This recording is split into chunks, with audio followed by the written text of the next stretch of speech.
Senhoras e senhores, sejam muito bem-vindos ao nosso canal. Aqui nós tratamos de casos de pessoas desaparecidas no nosso Brasil que ainda se encontram em aberto. O nosso objetivo é levar até você e a todas as pessoas que esse vídeo alcançar informações de maneira clara, objetiva, sem sensacionalismo e o mais carinhoso possível, lembrando em respeitar as famílias dessas pessoas, para quem sabe assim encontrar alguém que tem alguma pista ou alguma informação que possa dar continuidade aos casos que estão parados. Se você é novo aqui, te convido logo de início já a deixar o seu like, porque isso ajuda na propagação desse vídeo. Já aproveita também, se inscreve no nosso canal, assina o sininho, para que toda semana você possa ter acesso as informações de novos casos e quem sabe algum caso não aconteceu aí pertinho de você e quando você assistir você pode ajudar a solucionar um deles.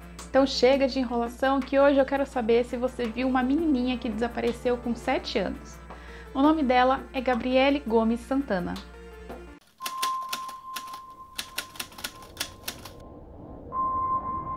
A Gabriele Gomes Santana nasceu no dia 27 de junho de 2009. Ela é filha de Geisa Gomes e de Joilson Santana. Ela nasceu e sempre teve o convívio, o nosso caso também se passa, na cidade de Feira de Santana, na Bahia. Os pais de Gabriele, Geisa e Joilson, eram separados, mas tinham a guarda compartilhada da filha. Sua mãe, por necessitar de trabalhar, deixou a sua filha aos cuidados da avó. Gabriele morava com a sua avó Maria em um condomínio tranquilo na cidade de Feira de Santana, na Bahia. O nosso caso começa no dia 21 de janeiro de 2017. A Gabriele acordou, teve um dia normal, nada de diferente na rotina da família, e ela então pediu no final do dia, ali na tardezinha, para que sua avó deixasse brincar na calçada da casa, sabe, na frente da casa, no quintal. A sua avó, inclusive, até foi junto com ela, se sentou ali, brincou um pouquinho, ficou de olho na neta. E nesse meio tempo, ela lembrou que ela tinha alguns afazeres para fazer dentro de casa. O bairro estava tranquilo, não demonstrava nada de diferente. Então, ela falou para a neta que ela iria entrar, lavar o banheiro, mas que em hipótese alguma era para a neta sair dali, ou ir para casa de alguma amiguinha, ou conversar com um estranho, que era para ela ficar ali, que já já a avó voltava para continuar brincando com ela. Acontece que depois de uns minutos passados, a Maria saiu para ver a menina se estava tudo bem, e ela viu que Gabriele já não estava mais sentada ali na porta brincando com suas bonecas. Ela imediatamente olhou em volta, achando que a menina talvez tivesse ido na casa de um vizinho ou de uma amiguinha que estava por ali, e ela não encontrou. As vizinhas, inclusive, disseram nem ter visto a Gabriele naquele momento. Algumas de suas amiguinhas já estavam até mesmo dormindo porque já estava num período um pouco mais tarde. Lembrando que Gabriele, na época, tinha apenas 7 anos. Imediatamente, a sua avó, quando voltou para casa, ela parou ali um pouquinho na frente e ela observou uma cena estranha, porque as bonecas, os brinquedos que ela brincava e a sandália ainda estavam no mesmo lugar. A Gabriele não tinha autorização e muito menos costume de sair e ir para algum lugar sozinha ou sair com alguém que ela não conhecesse sem avisar a avó, né, para a avó poder conversar com a mãe antes mesmo de autorizar a saída da menina.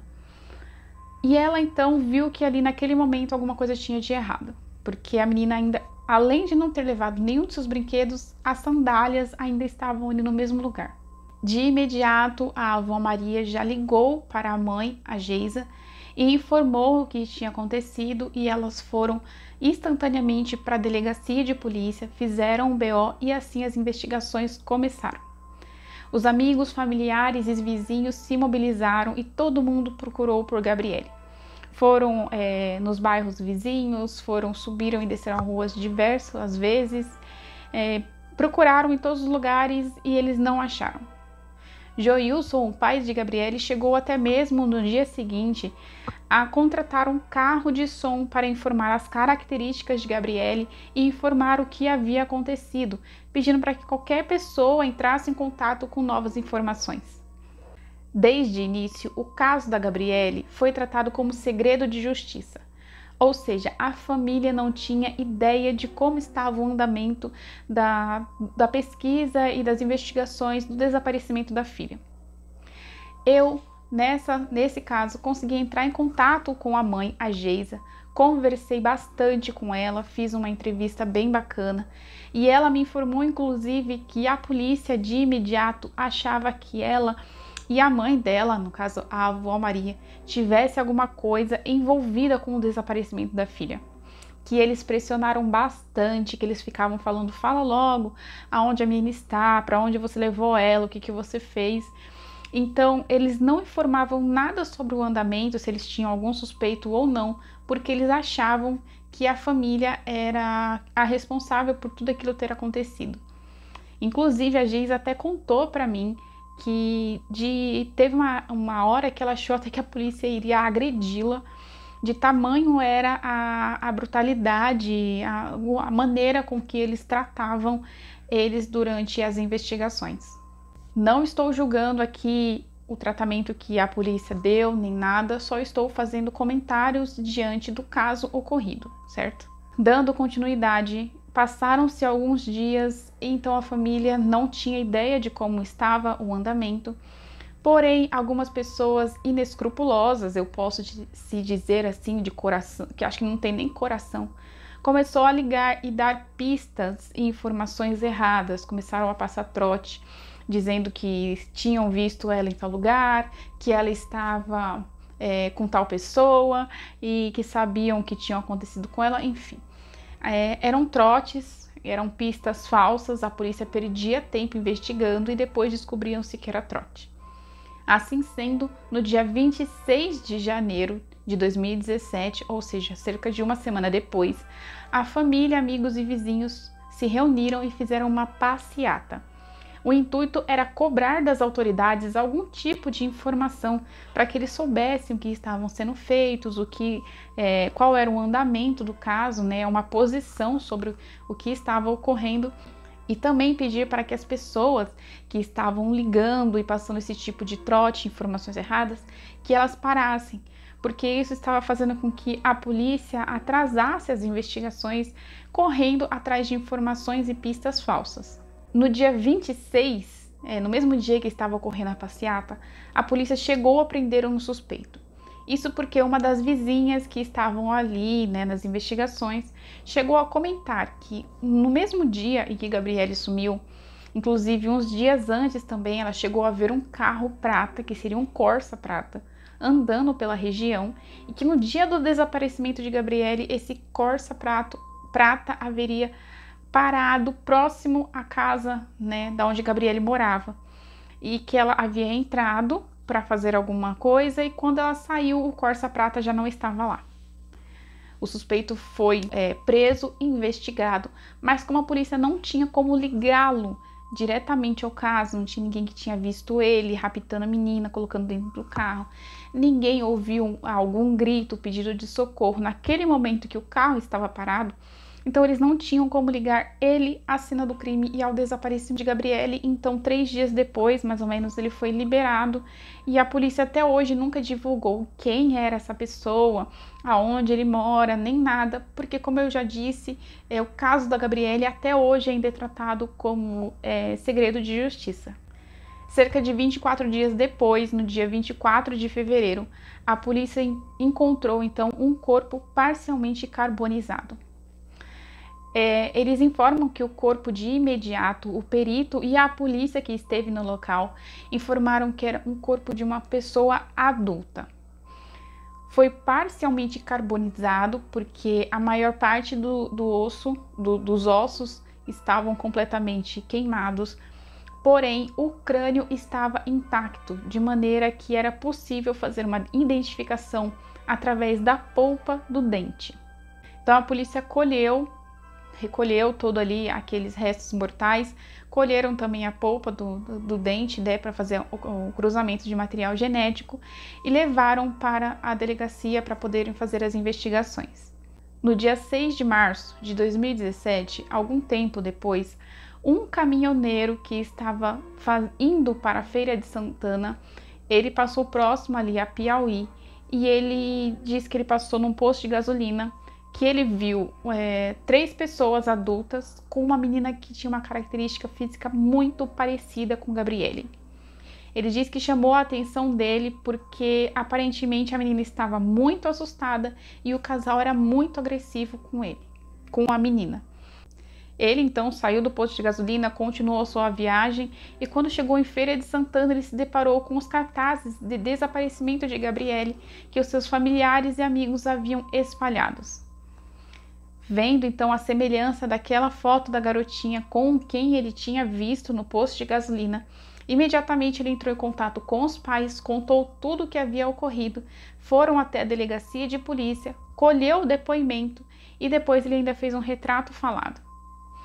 Como na hora ele não associou, ele não sabia do desaparecimento de Gabrielle, então ele não sabia exatamente 100% como eram as pessoas. Ele conseguiu então fazer a identificação que era um homem negro, que tinha um porte físico bem definido, e de uma mulher branca, que também tinha um porte físico bem definido. Eles eram um casal.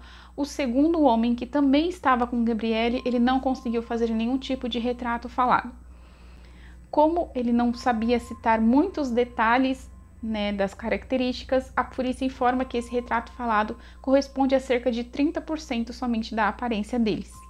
No dia 26 de abril de 2017, cerca de 90 dias depois do desaparecimento de Gabrielle, a polícia então informa que o material genético colhido naquela ossada correspondiam ao de Geisa, que era a mãe de Gabrielle, então dando um teste positivo para que aqueles restos mortais eram Gabrielle. De imediato a mãe não quis acreditar, na verdade nenhuma família quer acreditar numa coisa dessa, mas ela, conforme as entrevistas que eu fiz com ela, ela informa que em nenhum momento ela acreditou que aquela era a filha dela. O pai deu continuidade ao enterro, ao velório, ele juntou toda a papelada, ele foi fazer o enterro, porém ele não conseguiu fazer o enterro da filha, que seria no dia 26 de abril de 2017, dos restos mortais, porque o papel que correspondia ao teste de DNA que foi feito positivo, ele estava sem um carimbo e sem uma assinatura de identificação. Joilson correu atrás de alguém que pudesse carimbar e assinar para que ele pudesse dar continuidade ao velório e ao enterro da filha. E assim sendo, ele só conseguiu enterrar os restos mortais no dia 28, que seria no dia seguinte, posterior à data que era inicial do enterro da menina. Joilson, quando chegou em casa, pegou as fotos da filha, foi dar uma olhada nas fotos. Para a polícia, o caso de desaparecimento já havia sido encerrado. A partir daquele momento era um caso de homicídio, não era mais de um desaparecimento. Começava um caso de homicídio, uma investigação de homicídio. O pai da Gabrielle, o Joilson, foi para casa, lógico, devastado pela perda da filha. E ele pegou umas fotos ali da filha e começou a olhar. E então ele percebeu pequenos detalhes na foto que sugeriram que a identificação foi feita de maneira errônea. Agora nós vamos falar, eu vou comentar com vocês aqui o que eu conversei com a Geisa, o que ela pôde me falar sobre o caso e vamos fazer algumas comparações sobre as sugestões e os argumentos que a família tem para acreditar sobre a maneira errada como foi feita a identificação de Gabrielle. Como eu disse, o Joilson pegou algumas fotos e ele foi olhar. Os policiais também tinham cedido para ele uma foto sobre o crânio que foi encontrado. Eu não posso colocar aqui para vocês, tá? Porque senão o YouTube barra esse vídeo. Então eu vou deixar aqui para vocês o link do Facebook da Geisa, que lá ela coloca tudo, Inclusive tem até essa foto desse crânio que foi encontrado. E lá você vai poder ver tudo que eu tô falando aqui para vocês. No crânio é possível ver que a arcada dentária está completa e que os dentes estão alinhados. Porém, quando a Gabrielle desapareceu, ela estava em troca de dentição, ela estava banguela. As fotos que foram, inclusive, colocadas do desaparecimento dela e espalhadas pela cidade em mídias sociais, que passou nas televisões, que o caso repercutiu na época, mostram que a menina não tinha os dentes da frente. Então, aquele crânio que foi tirado, que foi identificado como a Gabrielle, ele tinha todos esses dentes. De início, a família então teve uma esperança de que talvez Gabrielle ainda estivesse viva, entrou com recurso na justiça, pedindo para que fosse feito a exumação daqueles restos mortais, que fosse feito um outro teste de DNA. Eu pesquisei, eu achei casos de testes de DNA que falharam sim, inclusive eu vou deixar para vocês também aqui no conteúdo aqui do vídeo, aqui embaixo, para vocês darem uma lida se vocês quiserem, de um caso de uma mãe que o pai pediu um teste de DNA sobre o filho e o teste deu negativo, mas a mãe tinha certeza que aquele era o pai da criança.